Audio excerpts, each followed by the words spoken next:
सवस पाणी भरून उलट सोडायची आणि तो आमच्या नादाला लागला. त्याला काय झालं माहितीये का, आपल्यातलीच कोणतरी असते ती शिकवायला किंवा सांगायला, त्याशिवाय एवढं बळ येत नाही. त्यांना माहित आहे की कुठं जात नाही ती.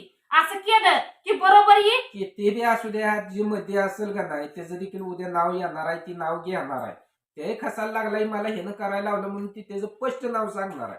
आणि त्याचं नाव सांगितलं की आपल्याला बी ती सोपाच झाला ना व्यक्ती, परत त्याला पण आत ढकलायला, आत वडायला. कर तुला काय करायचं ते. आधी तुझी म्हणजे वेळ इच्छा आहे होती. तोपर्यंत तुला काय करू वाटेल तेवढं करून घे. ज्यावेळेस आम्ही ती पाऊल उचलून सुरुवात करेन ना, पळता भोय अक्षरशः नाही थोडं करेन तर मला जेव्हा ही सकाळ सकाळ तुम्हाला मी दाखवतो, हे दाखवतोय तुम्हाला कळतंय काय आहे काय नाही ते. ही आपल्याला पाठवली ती नोटीस. तर आज सकाळी जस्ट पोस्टात नोटीस आली, ती माझं नाव जे फाडलंय ते ती लेटर आहे. आणि ही सुरेशच्या नावाचं धाकल्या भावाचं आहे, ही बहिणीचं इंदुबाईच्या नावाचं आहे आणि थोरला भाऊ चंद्रकांत. तर चौघाची आज नोटीस आली ती. आता डिटेलमध्ये तुम्हाला सांगतो, कारण ह्याचीच वाट बघत होतो म्हणून त्या तोपर्यंत मी तुम्हाला डिटेल सांगितली नव्हती. तुम्हाला फक्त वेळ येते उद्या सांगतो म्हणत होतो. तर आज वेळ आली, आज तुम्हाला सांगतो. पंढरपूर तालुका दोंडेवाडी गाव, दोंडेवाडी गावात आपली जमीन आहे. आता वैयक्तिक आपली राहिली तिथं 54 गुंठ, 54.5 गुंठ जमीन तिथं राहिली. आमचं वडील गजेंद्र आणि वसंत हे दोघ जण भाऊ. तर वसंतच्या मुलाने आणि सुनीलने ती क्षेत्र इकलं. इकणाऱ्यानं आणि घेणाऱ्यानं इकलं ज्याचं त्यानं दिशा दाखवायची असते, त्या ज्याचं इकलं नाही त्यानं दिशा दाखवायची असते त्या. आता ही व्यक्तीने नोटीस काढलंय गट सामायिक आहे. अरे गट सामायिक असला तर गट फोडून घ्यायचं तुझं काम होतं. आमचं वडील अंगठा बहादूर होतं. तुला ते आशा लागली होती की ही जमीन मला भेटाव पुढं, हे सगळं मला घ्यायचं आहे, त्यामुळे तो गट फोडून घेतलं नाही. आणि आता गट फोडलं नाही तर गट सामायिक आहे तर गिरायकाला बुजवतोय. वरण अजून नोटीस मध्ये काय नमूद करतोय की आमचा आशील म्हणजे तीच व्यक्ती जी बाजारभाव आहे त्या बाजारभावाने खरेदी करतोय. अरे आमची जमीनच ही काही नाही. पुढे बोलतो काय खरेदी करतोय, आमच्या रानात पाऊलच ठेवू नको तू.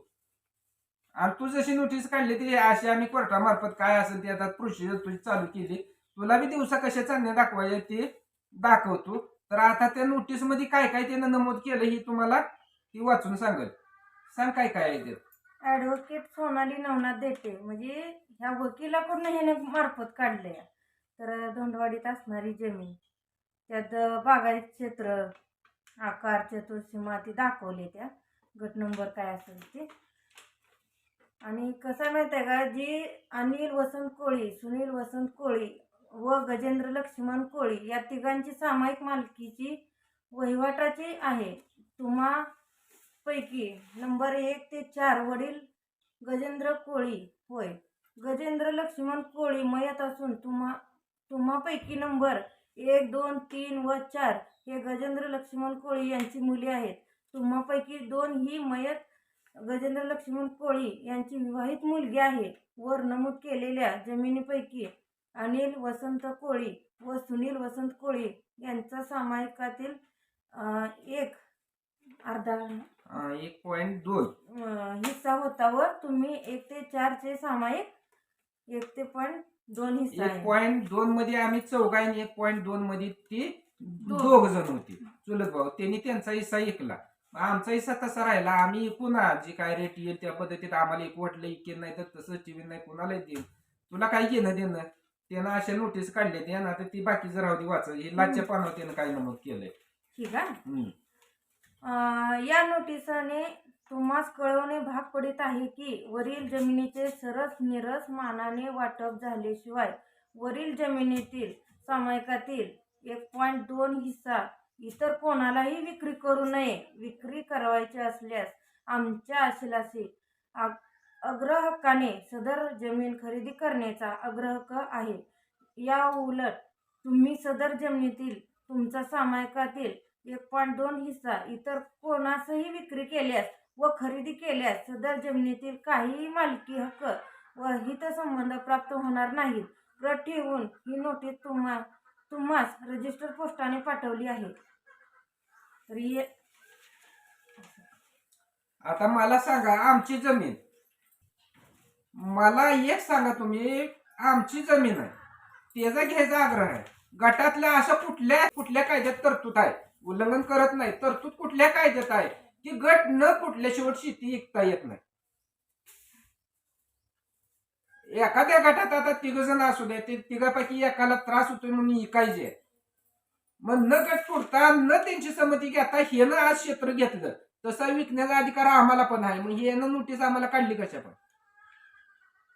आम्ही नोटीस काढणारा रणजित मनोहर ताटे, राहणार बोंडवाडी. तिथलं दांडगाव तर किती बघा की न पिकवू नको म्हणलं, आमच्या रानात जाऊ नको म्हणलं, आम्ही पुढे आलं की रान नीट करतोय, अर्धा एकर गहू पण केलाय त्यानं.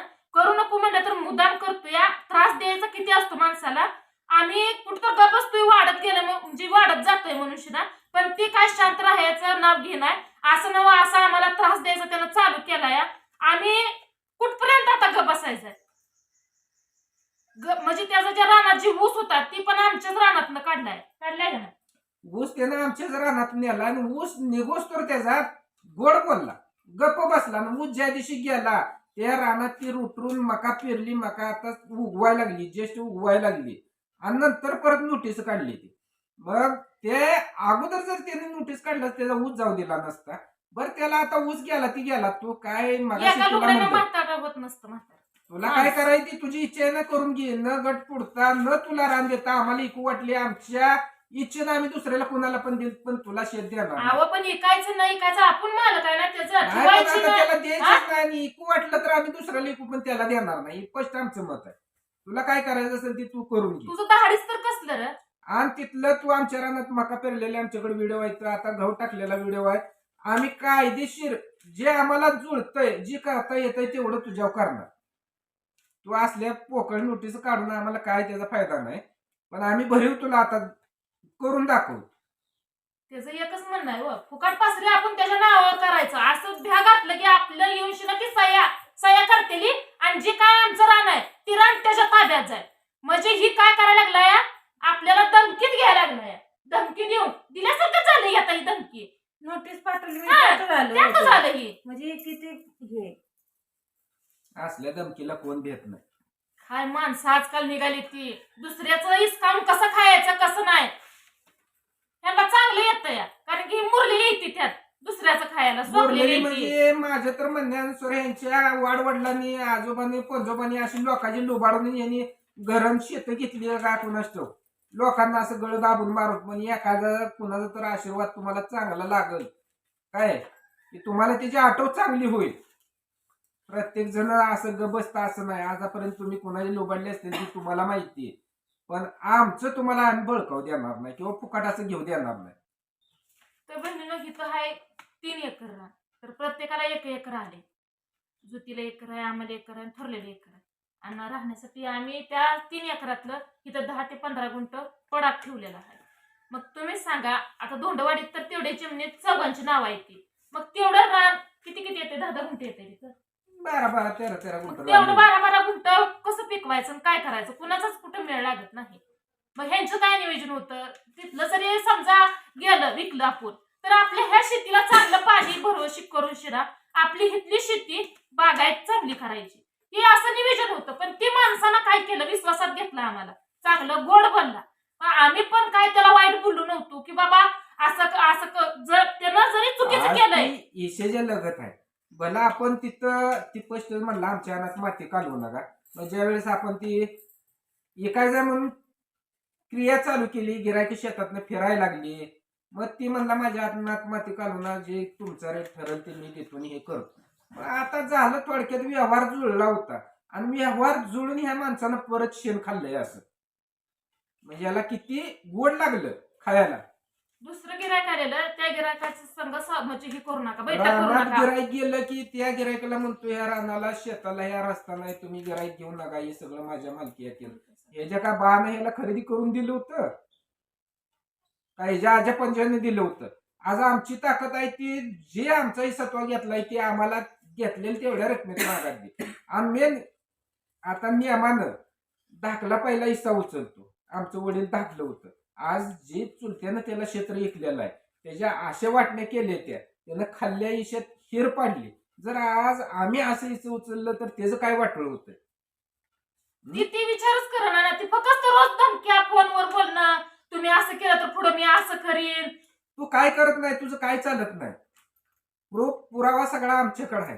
पण आपलं आमच्या आहे. बापाची, आमच्या आजोबाजी पंजोबाजी ती आमची इस्टेट आहे, तुझी नाही. तू आता इकत घेतलंय आणि त्याच्यावर जर तू असं भुकत असला तर तुझं काहीच चालत नाही. असल्या नोटिसला आम्ही काडीची किंमत देत नाही. दररोज उठून एक जण पाठवत. त्याला काय वाटलं नोटीस त्यांना धडकलं की बरोबर माझ्या दारात येते पाया तुझ्या पडत. दारात यायला काय आम्ही रिकामं नाही. हा, तुझ्या दारात येणार आहे, पण ती योग जरा वेगळा आहे. आणि त्या योगात मग तुला सांगतो तुझ्या दारात आल्यावर काय असतं ती. ह्याला घ्यायचं नाही मग हे आलेलं गिराक तिथनं का म्हणतोय घेऊ नका, ह्या राणाला वाट नाही किंवा काय नाही असलं बकवास काय पण सांगतो या. म्हणजे कसं ह्याची बुद्धी कुठपर्यंत चालते बघा, इतका बेकार माणूस या आहे. माणसानं बरं का ह्या 4 दिवसात त्रास भरपूर दिलाय, पण आम्ही ह्याचीच वाट बघत होतो की ही नोटीस आम्हाला कधी येते ती. त्यानं पेपर आउट केलं होतं. पेपर आउट केलं तर काय फरक पडत नाही. गट फुटला नाही म्हणून हिस्सा ऐकता येत नाही असं कुठल्याही कायद्यात तरतूद नाही. नियमानं चालायचं. आम्ही नियमानं चालतोय, त्याला पण नियमानं जर रस्त्यावर आणतो. आता आजपर्यंत आमच्या रानात त्यानं मका केली, बरीचशी पिकं काढली. त्या पिकाची आम्हाला तुम्हाला ती त्यानं पण आम्ही व्हिडिओ दाखवणार काय आहे. भरपाई दिली नाही. त्यानं तर जी तिथनं केलेलं आहे पुढे ते. भविष्यात आता आपण त्याची भरपाई या रानाची किमती एवढी त्याच्याकडून वसूल करणार. त्यांना घाऊची केलाय का नाही हे सुद्धा आम्ही तुम्हाला सगळं काय असतं ते दाखवणार आहे. सगळं व्यवस्थित तिथं जाऊन सगळं काय असतं ते. पण ही वेळेची वाट बघत होतो आम्ही. वेळ आहे की थोडा म्हणते ती की त्यामुळं गप होतो. त्याला करायचं होतं ते त्यानं केलं. आता आम्हाला जे काय करायचं आहे ते आम्ही करणार. आता बाजारात तुला सुट्टीच देत नाही. काय होईल ते उद्या माझी इकायची कॅन्सल. आणि जरी इकायची झाली तर ती अशी हायशी फुकाट गेली. पण एखादी जिरवाई म्हणलं तर पक्की जिरवाई. एक तर पहिल्यापासून मी सवस पाणी भरून उलट सोडायची आणि तो आमच्या नादाला लागला. त्याला काय झालं माहिती आहे का, आपल्यातलीच कोणतं असते ती शिकवायला किंवा सांगायला, त्याशिवाय एवढं बळ येत नाही. त्यांना माहित आहे की कुठं जात नाही ती. असं केलं की बरोबर येईल. की ते बी असू द्या, जी मध्ये असेल का नाही त्याचं देखील उद्या नाव येणार आहे, ती नाव घेणार आहे.